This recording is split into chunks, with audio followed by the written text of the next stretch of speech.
ETF index mutual funds నేర్చుకుని stock మార్కెట్లో రాణించాలనుకుంటున్నారా? వెంటనే ఈ నెంబర్కి కాల్ చేయండి. అమ్మ నమస్కారం. నమస్తే సంగీత. అమ్మ పుట్టుకతోటే ఎవరు కూడా తప్పులు చేస్తారు, వీళ్ళు తప్పులు చేయరు అనేది మన నుదుటిపైన రాసి ఉండదు. పెరిగిన కొద్దీ మనకుండే సిచ్యువేషన్స్ అయి ఉండొచ్చు, లేకపోతే పరిసరాల ప్రభావం వల్ల అయి ఉండొచ్చు, ఏదైనా ఉండొచ్చు. మారుతారు. ఒక అబ్బాయి ఎదవగా వాడొక వెదవ అయ్యారా బాబు అనడానికి, వాడు అలా మారడానికి, అలాగే ఒక అమ్మాయి చాలా మందితో రిలేషన్షిప్ పెట్టుకోవడానికి ప్రధానంగా కారణాలు ఏమై ఉంటాయి? ఒకటి పరిసరాల ప్రభావం. ఇప్పుడు అబ్బాయి వెధవగా మారడానికి కారణాలు ఏంటి? అబ్బాయి ముందు పుట్టినప్పుడు మామూలుగా అందరిలాగానే పుట్టాడు. చదువుకుని పెరిగి పెద్ద అవుతున్న కొద్దీ వాడి మనసులో ఏ అలవాట్లు ఏవైతే ఉంటాయో అవి పరిసరాల్లో దొరుకుతున్నప్పుడు మనసు అట్టే అట్రాక్ట్ అవుతుంది. ఇప్పుడు పేకాట ఉంది, వాడికి పేకాట అంటే చిన్నప్పటి నుంచి ఇష్టం అనుకో, పేక ఆడుకునే వాళ్ళతో వాడికి పరిచయం అయింది అనుకో, ఆటోమేటిక్గా వెళ్ళిపోతాడు. అంతే కదా. అలాగే వాడికి ఇష్టమైనటువంటివి అందుబాటులో ఉన్నప్పుడు మనసు అట్టే పరిగెడుతుంది. అది తప్పు రైట్ అనేది తర్వాత అంశం. అట్లాగే ఒక అమ్మాయి కూడా వేరే అంటే ఈ అబ్బాయికి అమ్మాయికి సంబంధం లేదు. ఈ అబ్బాయి ఈ అమ్మాయి ఈ అమ్మాయికి మొదటి నుంచి ఇలాంటి కోరికలు ఉండకపోవచ్చు. అంటే బాగా సరదాగా సినిమాలకు వెళ్ళాలి, షికార్లకు వెళ్ళాలి, విదేశాలు తిరగాలి, ఇలాంటి కోరికలు ఆడవాళ్ళలో చాలా ఎక్కువ ఉంటాయి, సహజంగా ఉంటాయి. అవి తీర్చడానికి ఒక మగవాడు ఆసరా కోరుకుంటుంది. ఒక భర్త ఎవరో ఒకరు ఉన్నప్పుడు వాడు తీసుకెళ్తాడు కదా అనుకుంటుంది. సపోజ్ ఆ భర్తకు తీసుకెళ్ళడం ఇష్టం లేదు, ఎక్కువ టూర్లు వెళ్ళడం ఇష్టం లేదు, ఇంట్లో ఉండడమే ఇష్టం, హోటల్లో తినడం ఇష్టం లేదు, పచ్చనన్నమైన ఇంట్లో తినాలి, ఇలా ఇద్దరి మధ్యన అభిప్రాయ భేదాలు అనేవి వస్తాయి.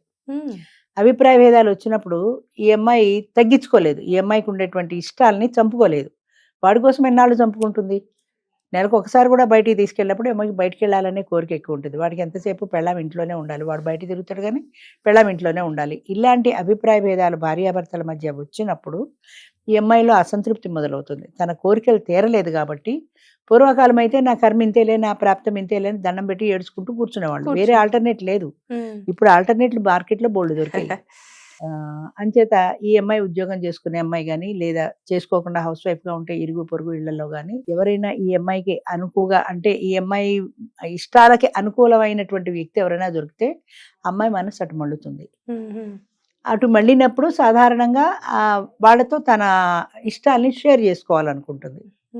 తనకున్న ఇష్టాలని షేర్ చేసుకుంటుంది. నాకు సినిమాకి వెళ్ళాలంటే ఇష్టం, మరి వెళ్ళొచ్చు కదా అన్నాడు అనుకో, అతనమ్మ ఆయన ఎప్పుడూ తీసుకెళ్లరు, మీ ఆయన తీసుకెళ్ళిపోతే రా నేను తీసుకెళ్తాను అంటాడు. మొదటిసారి భయంగానే పెడుతుంది, ఒకసారి భయం, రెండోసారి భయం. అదే అంటారే మన వాళ్ళు, ఒకసారి చేస్తే పొరపాటు, అదే పదే చేస్తే అలవాటు. అంచేత ఆ పొరపాటు అలవాటుగా మారిపోతుంది. అలాగే ఆయన తీసుకెళ్తే పోన్లే ఆయన సినిమాకి తీసుకెళ్తున్నాడు కదా, ఒక్కతిని వెళ్ళిన దానికంటే కంపెనీ ఉంటుంది కదా అని అలా అలా అలా అలా అలవాటు అవుతుంది. కాదమ్మా, ఇప్పుడు అలా పిలిచినప్పుడు వెళ్ళగానే అబ్బాయిలు చాలా ఈజీగా ఎస్టిమేషన్ వేస్తారు, అరే నేను పిలిస్తే వస్తుంది కదా, క్యారెక్టర్ కొంచెం లూజ్ చేస్తా ఉంటారు. మరి ఎందుకని అమ్మాయిలు గ్రహించలేకపోతారంట? గ్రహించలే కాదు, వాళ్ళకి తెలుసు, వాడు అలా ఆలోచిస్తాడని తెలుసు, వాడు దీని నుంచి వాడు ఏం ఆశిస్తున్నాడో కూడా తెలుసు. ఈ రోజుల్లో అంత అమాయకంగా లేరు. 25 ఏళ్ళు వచ్చిన ఆడది వాడు ఊరికే నన్ను సినిమాకి తీసుకెళ్ళటం లేదని తెలుసు, వాడు భుజం మీద చెయ్యేస్తాడని తెలుసు, వేస్తే వేసాడు, నష్టం ఏంటి? అంచేత అది బాగానే ఉంది కదా నాకు. రెండోది ఏంటంటే వాడు భుజం మీద చేయేస్తే బాగానే ఉంది కదా నాకు. ఆ బాగానే ఉండడం ఒకటి. అంటే పూర్వం అయితే పరపురుషుడు ఒంటి మీద చేస్తే తేళ్లు జర్లు పాకినట్టు కంపరంగా ఉండేది. ఇప్పుడు కంపరంగా లేదు, బాగానే ఉంది. అది సూదింగ్ ఎఫెక్ట్ ఇస్తుంది నాకు, బాగానే ఉంది కదా అనుకుంటారు. ఆ బాగానే ఉండడం అనేది, ఆ ఇష్టం అనేది కొంచెం పెరుగుతూ వస్తుంది వాడితో. ఆ ఇంటిమసీ ఏర్పడుతుంది. ఇంటిమసీ ఎప్పుడైతే ఏర్పడిందో వాడితో క్లోజ్గా ఉండడానికి, వాళ్ళ కోరికలు తీర్చుకోవడానికి సంకోచించరు. ఎందుకంటే పూర్వంలాగా తప్పు ఒప్పు అనే ఫీలింగ్ లేదు కదా, అంచేత సంకోచించరు. నాకు ఇంట్లో బాగాలే కదా, మా ఆయన నన్ను సరిగా చూడలే కదా, నన్ను ఎక్కడికి తీసుకుపోవట్లేదు, వీడు సినిమా తీసుకుపోతున్నాడు, షుగర్ తీసుకుపోతున్నాడు, హాయిగా ఏదంటే అది కొనిపెడుతున్నాడు, అంచేత ఇది బాగుంది కాబట్టి అట్రాక్షన్ వస్తుంది. మళ్ళీ అక్కడ కంపారిజన్. ఇది పెళ్ళైన మహిళలో చూస్తే, అదే పెళ్లి కాని అమ్మాయిల విషయంలో చూస్తే దీన్ని మనం ఎలా మాట్లాడుకోవచ్చు అంటారు? ఇంకా అవకాశాలు ఎక్కువ పెళ్లి కాని వాళ్ళకి. పెళ్లి అయితే కొన్ని రిస్ట్రిక్షన్స్ ఉంటాయి, ఏదో ఇరుగో పొరుగో చూస్తారు, మా ఆయనతో చెప్తారనే భయాలు ఉంటాయి. పెళ్లిగా అమ్మాయికి ఆ భయాలే లేవు కదా అసలు. ఎందుకు ఇప్పుడు హైదరాబాద్ లో లివ్ ఇన్ రిలేషన్ వాళ్ళకి హాస్టల్ లాగా సపరేట్ గా ఇస్తున్నారు. అవి కొంచెం కాస్ట్ ఎక్కువైనా ఇస్తున్నారంటే వస్తున్నారు కాబట్టి ఇస్తున్నారు, లేకపోతే వాళ్ళు ఎలా పెట్టుకుంటారు? కాస్ట్ ఎక్కువైనా ఆడమగా కలిసి వెళ్ళడానికి ఇష్టపడుతున్నారు. అంటే పెళ్లి కాని అమ్మాయిలు పరాయి మగాడితో ఎలా వెళ్తున్నారు అని ఒకప్పుడు క్వశ్చన్, అది ఇప్పుడు క్వశ్చన్ కాదు. వాడితో ఉంటారు 3 ఏళ్ళు ఉంటారు 4 ఏళ్ళు ఉంటారు. ఆ లివ్ ఇన్ రిలేషన్లో ఇద్దరికి సరిపడిన నాళ్ళు ఉంటారు. ఇద్దరికి ఎప్పుడు సరిపడపోయినా లేదా ఈఎంఐ పేరెంట్స్ వేరే వాటితో పెళ్లి నిశ్చయం చేసినా చక్కగా వచ్చేస్తున్నారు, గంపలో కూర్చొని తాళి కట్టించేసుకుంటున్నారు. అంటే దానికి దీనికి కంపారిజన్ లేదు. అయ్యో అక్కడ తప్పు చేశాం కదా అన్న ఫీలింగ్ లేదు. ఒకటితో తప్పు చేసి ఇంకొకరిని ఎలా పెళ్లి చేసుకుంటాము అన్న భావన లేదు. పాపం పుణ్యం తప్పు ఒప్పు ఇవన్నీ ఎప్పుడో పోయినాయి. ఎక్కడ కంఫర్ట్ ఉంటే అక్కడ. 4 ఏళ్ళు బాగున్నాను కదా వాడితో, లేదా వాడితో ఉన్నప్పుడే ఏదైనా తేడా వచ్చింది అనుకో ఇంకొకటితో షిఫ్ట్ అయిపోతారు. ఇల్లు మారినంత తేలిగ్గా మారిపోతారు. అదే అలా ఎలా అమ్మా? ఇప్పుడు ఎమోషన్ బాండింగ్ అనేది ఒకటి ఉంటుంది లేదు, ఎమోషన్స్ అన్నవి లేవు. ఒకప్పుడు అయితే ఎమోషనల్ బాండింగ్. ఇప్పుడు దేవదాసు పార్వతిలో చెప్పినట్టుగా వాడు అన్నేళ్ల సవాసంలో, అది చిన్నపిల్లగా ఉన్నప్పటి నుంచి ఉన్న సవాసంలో పార్వతిని మర్చిపోలేపాడు దేవదాసులో. పార్వతి ఏం చేసింది? ఇష్టమో ఇష్టమో ఇంకో పెళ్లి చేసుకుంది, ముసలాన్ని పెళ్లి చేసుకుంది. అక్కడ అమ్మాయి సొల్యూషన్ చూసుకుంది వేరే, వీడు సొల్యూషన్ చూసుకోవాలా? పార్వతిని తలుచుకుంటూ తాగుబోతయ్యాడు. ఇద్దరికి తేడా ఎక్కడ? పార్వతి తనకి నచ్చినా నచ్చకపోయినా పెద్దవాళ్ళు చెప్పినట్టుగా తలంచు తాళి కట్టించుకుని అక్కడికి వెళ్ళిపోయింది. వాడికి సంబంధించిన జ్ఞాపకాలు ఏమైనా ఉంటే తుడిచిపెట్టేసుకుంది. మనసులో ఉన్నా కూడా వాటిని ఎక్స్ప్రెస్ చేయలేదు బయటికి. ఇప్పుడైతే ఈజీగా వాడితో ఇల్లీగల్ రిలేషన్ ఈ ముసలాన్ని పెళ్లి చేసుకుంటారు, వాడితో ఇల్లీగల్ రిలేషన్ పెట్టుకుంటారు. ఇప్పటి దేవదాసు పార్వతి అయితే. మరి అదే వాడు పార్వతిని ఎందుకు మర్చిపోలేకపోయాడంటే చిన్నప్పటి నుంచి ఉన్న స్నేహబంధం కానీ ఇద్దరి మధ్యన ఉన్న ఎమోషనల్ రిలేషన్ కానీ దాన్ని వాడు వదిలిపెట్టుకుని ఇంకొక అమ్మాయిని పెళ్లి చేసుకోలేకపోయాడు. ఆ బాధని మర్చిపోలేక తాగుడికి బానిసగా మారాడు, పెద్ద తాగుబోతైపోయాడు. అంటే ఇద్దరు ఒకేలాంటి వ్యక్తులే, కానీ ఈ అమ్మాయి ఎలా యాక్ట్ చేసింది అంటే ఒక సమస్యని ఎవరు ఎలా రియాక్ట్ అవుతారనేది ముఖ్యం. అక్కడ పార్వతి దగ్గరికి వచ్చేప్పటికి పెద్దవాళ్ళ మాట విని కాదనకుండా తలంచు తాళి కట్టించుకుంది. వీడు పెద్దవాళ్ళ మాట వినలేదు, పూర్తిగా వాళ్ళు చెప్పినట్టు పెళ్లి చేసుకోలేదు, తాగుబోతయ్యాడు.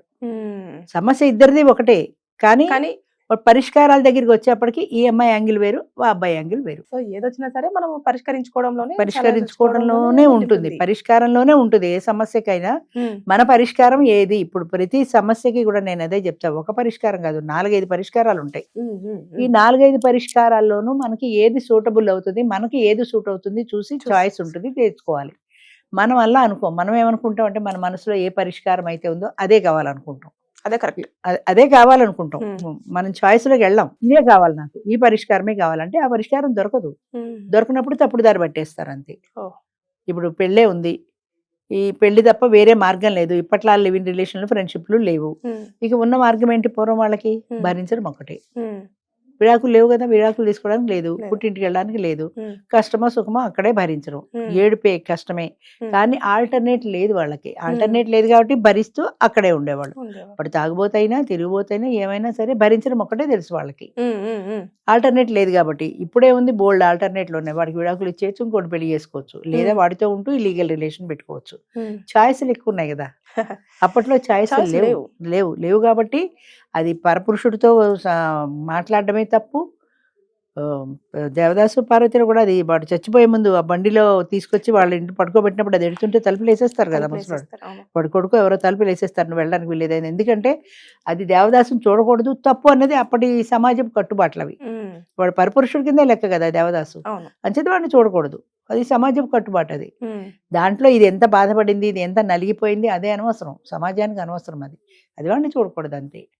అలాగే అప్పటి కట్టుబాట్లు ఎలా ఉండవి, ఆ కట్టుబాట్లకి లొంగి బ్రతికేవాళ్ళు.